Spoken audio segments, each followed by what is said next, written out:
Todoist interface is very simple, and there's a reason for this. Todoist is created in such a way that you actually focus on your tasks, so you don't have to deal with a lot of useless menus and advanced options in order to access your features. Everything is easily reached. For example, here's the menu.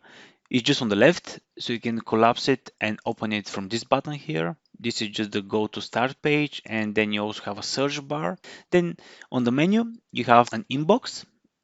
You can, for example, here assign tasks and later on pull them into the different projects that you have from here. If you're not sure yet where to place them, then you have today, which is for the tasks that are due today.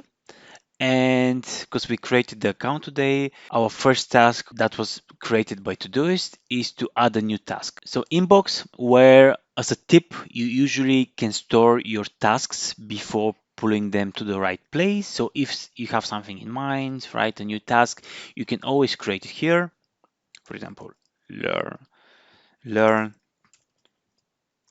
Todoist interface, and that's it. We've created our first task in Todoist. Or then we have upcoming. So these are things that are upcoming over the next days, and you can scroll down as much as you like to see what tasks are upcoming. Then you have the projects place, which we're going to explore in a lot of detail, where you use Todoist in order to manage tasks within a project. For example, your own personal project. We're going to explore how we do this with a real case example. Then we have some of the premium features here, labels and filters. We're going to cover this in a lot of detail, so I'm not going to go into a lot of detail on them now. And this is pretty much the menu that you have in Todoist. Then here on the top right, you can also add a task from here. You have your productivity levels. We're going to explore this. There's something called karma points in Todoist, which is really pushing you to be more productive. We're going to explore this in a later session because this is also a premium feature. Then you have notifications here, and we come to this more options menu. From here, you can change the theme, for example, of Todoist. I'm currently using the Todoist theme, but you can change it, for example, to the green theme. I'm gonna change this back to the Todoist theme because I just prefer it. And then you have more options such as activity log, which we're gonna explore, print, Todoist business, support, templates, keyboard shortcuts, and some apps here that you can integrate Todoist with. We're gonna explore all this in detail in later lessons. So the only thing that I want to show you in this lesson is the settings menu. So let's click on settings.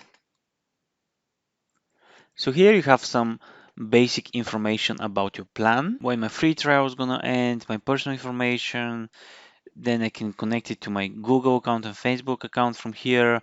I can refer friends to Todoist and I'm gonna get 2 free months of Todoist Premium. I can delete my account. Then if I go to general, from here you can state when you want your week to start, when the weekend should start in Todoist, whether you want to receive emails.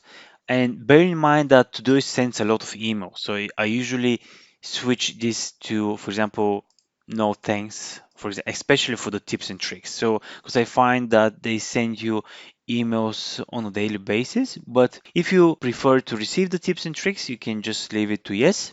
And I usually leave the daily digest to yes. Then subscription details. Again, you have the DM here. You have the karma points here. We're gonna cover this in more detail. Reminders, we're also gonna cover in a lot of details. Notifications, backups, which we also gonna cover, integrations and import.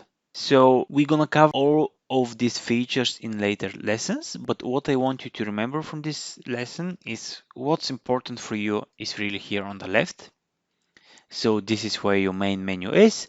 Then your working space is gonna be here in the middle, and you have some more options here in this options menu. And this is pretty much the interface of Todoist, really simple, and that's on purpose. So let's, now that we're familiar with the interface, go on and start actually assigning tasks and seeing how we can make Todoist work for us.